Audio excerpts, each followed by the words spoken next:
it's starting to bite. And you'll have heard Pete and Joe last month describing how they're worried about staffing and having GPs to staff their own surgery, let alone another one. So I completely understand your feelings about a third practice, but it's not a CCG decision, but I just can't see it happening. I spoke at the last meeting to say that bringing the GPs in to the total programme, to the project, would give some tremendous opportunities, and I think it would. But it does give some questions about the size of this particular site. I also have to think back to the 1970s, please, when we had the health centres building programme, where there was a concept very much as a hub with the GP's accommodation plugged on the side. And I can only tell you in Hereford and Worcestershire, which again is a very rural, small town situation, where it was going to work, and does work really well. There were some difficulties whereby premises were actually built, and at the last minute something had happened within the GP's business, or they couldn't get the people or whatever. And some of these places, that side of it didn't get fulfilled. And so whilst I was very enthusiastic at the last meeting, I think Christopher Maycock is quite right to raise up the question marks, and certainly the 1970s experience justifies that. Can I just make a point? Probably Simon might want to come in on this one, but it's just that I think that whilst I agree we really need to sort of, we're here for a purpose to think about the health aspect of our community, and it's also a general strategic one, going over the whole thing, a bit of an umbrella. And I mean, certainly as far, for instance, as the two primary schools are concerned, it was actually decided that in fact they would be expanded rather than a third one. So I mean, all I'm saying is that I think that there is a umbrella context to all this, and as far as the community as a whole is concerned. But I take on the point what Mary says, but I think this is the problem we have been told all the way along, isn't it?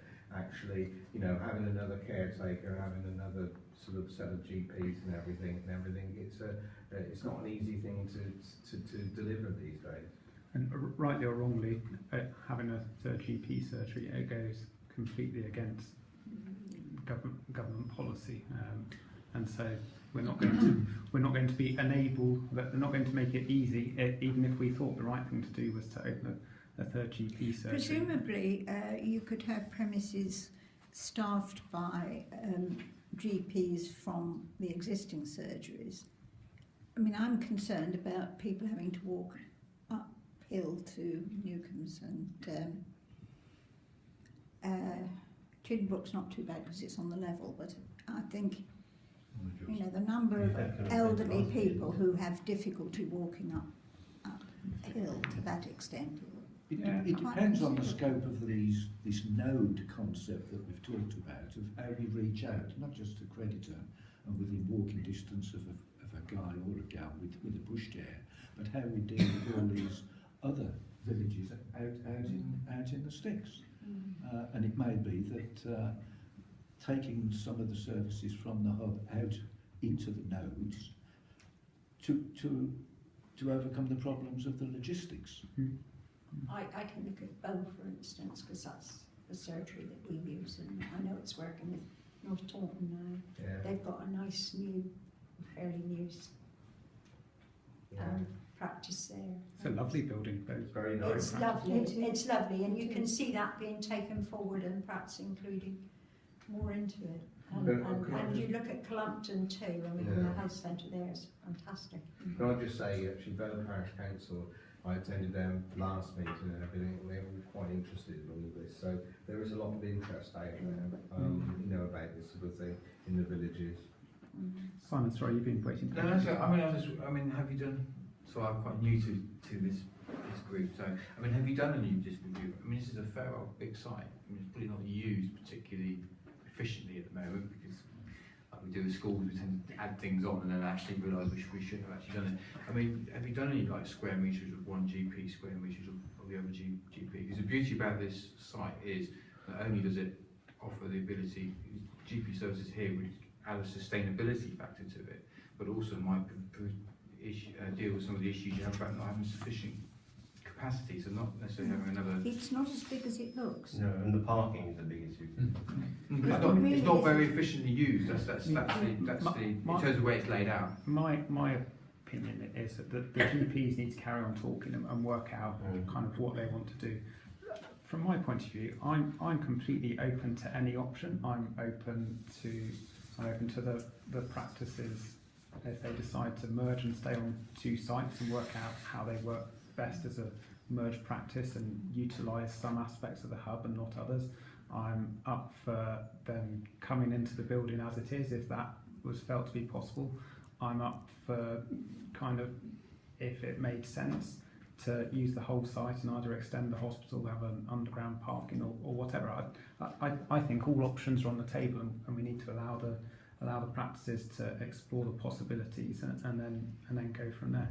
But I'm not saying that the issue of a site isn't important, because clearly it is. But I think these are very early discussions, and they need to get a bit further down the line before deciding what to do. Can we just give some assurance to your question? The site has been looked at. Maggie's got a complete schedule where everybody who works here at the moment, how they're loaded, which rooms they occupy.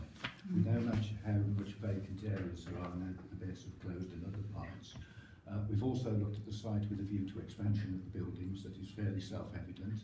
Car parking is an issue, but we have done a preliminary look at that. In a previous life, I used to be the trust board director of an acute health trust, and I looked after all the hospitals in Hereford and Worcestershire. So I've at least brought that experience to it, and we know there is some capacity there, and therefore the site is looking quite good, providing you don't overload it. And if you do, you might have to find another site. But we have talked about that separately, and it is ongoing. But a big chunk of it is privately owned. A big chunk of it is privately owned. Right. Was sold off. I think you're talking about the site as the hospital site, aren't you? I'm talking What about is identified as the hospital site. Yeah. So there is a lot of green space around the building, which has potential if that was a direction of travel. But it is true that since the beds have closed and since we've had more activity here, parking has become a problem, and we do acknowledge that, and we know that that would be something we need to address sooner rather than later. You know, I think it's not something that we can solve or need solving now. And Project team.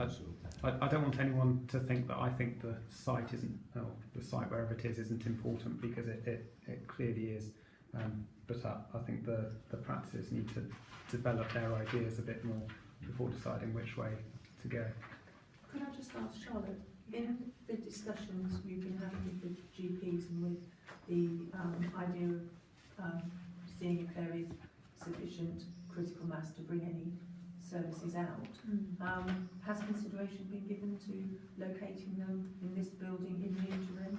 No, because we haven't actually got to the point where we've even identified or targeted the specialties that we might want to explore. Okay. So we know intuitively dermatology, joint injections, there's a few that we know intuitively might work, but they've got a quite clear idea of that being GP-led, and then that leading to a GP training of others system. Okay. So I'm not quite sure how that would work in terms of location, but certainly I'll keep you up to date with that, and I'll throw that into the mix. Because I think Emma and Cameron have had conversation with the idea about the idea of critical mass of consultant. Yeah, and I think we'll hear more and more of that in the coming months.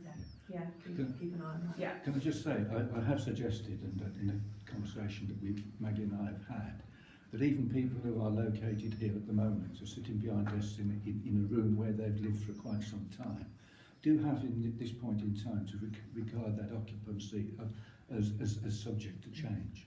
Because at some point, when you've got this scheduled accommodation, the way it's located at the moment will all have to be perhaps moved around. And we have to bear in mind that human beings, we are territorial.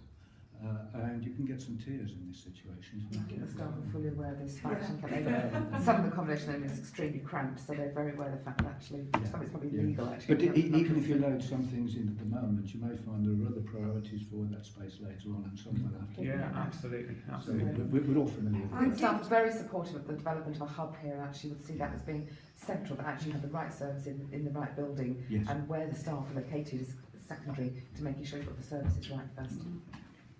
Mary, do you want to make the last point? Well, I was just going to add that I did take in a map of the site to Martin Sheldon Yeah.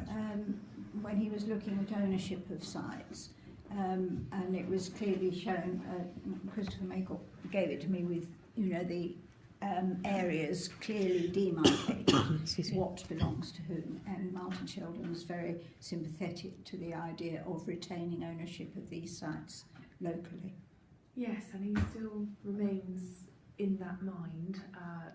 We have had a letter from the Department of Health stating that it's national policy that the buildings are very likely to transfer to NHS Property Services, but I know that Martin is still pursuing other lines of inquiry to that effect. So, Can I suggest that we should be suggesting any such transfer would be premature until such time as the results of this group and the project team is completed, and at that point would be the decision. We we've don't have any suggested choice. that and many other things. Well, there are ways of making sure that choice is kept open. I think in this Very, case very there difficult. isn't. Ministerial It's policy. national policy, isn't it? Having Central put an injunction on the Secretary of State in a previous life. There are all sorts We're of- open to ideas. And we We're do have open a to member ideas, of but Parliament we- who's interested in the hospital. Indeed. There is Mary, but I met with his Stride last week, and he is very interested in the hospital, and actually he's planning on coming to have a look round in the next few weeks. But speaking to him, he's spoken to Jeremy Hunt. He said last week, but he's by no means confident that any leeway will be given to us in Devon. Sorry, Richard. Well, just an observation really that the kind of the development, future development, there's that what you've talked about. Joe and Peter last time suggesting that looking at the development services. This is bigger than just general practice.